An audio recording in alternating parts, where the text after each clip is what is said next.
তো এই যে বন্ধুরা সকাল সকাল বাজারে গেছিলাম, বাজার থেকে যে বাজারে একটা কাজে গেছিলাম, কাজটা করে আসলাম। আর বাজার থেকে নিয়ে আসলাম রুটি আর এই যে তরকারি, চানার তরকারি, আর এই যে বাটিতে ঢালতে পারে, আর এই যে মিষ্টি দুটা ওদের জন্য।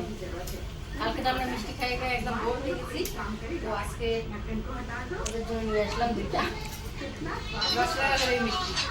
দেখে তো মনে হয় অবাক, একটু অবাক করার কিছু নেই, যে যেরকম নিয়ে সেরকমই না হলো না।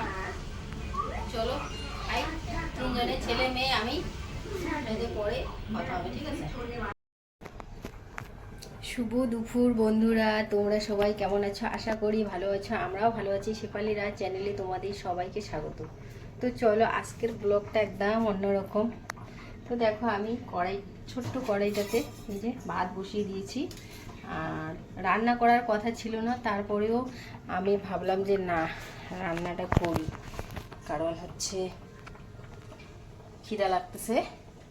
তো পরে রান্না করব সেটা পরের কথা, তাই না? এখন আপাতত পেটটা ভরিয়ে নেই, তো এর জন্য এই যে ভাতটা বসিয়ে দিলাম। এখানে করলা আলু সেদ্ধ দিয়েছি, এখানে পেঁয়াজ কাটিয়ে নিয়েছি, 2টা শুটকি মাছ পুড়িয়ে মাখা করবো ভাবতেছি। তো যাই হোক, মা মেয়ে ছেলে তিনজনের জন্য হয়ে যাবে। আমাদের অত খাওয়া কোনো ফুটানি নেই, আমরা যেদিক সেদিক খাইতে পারি।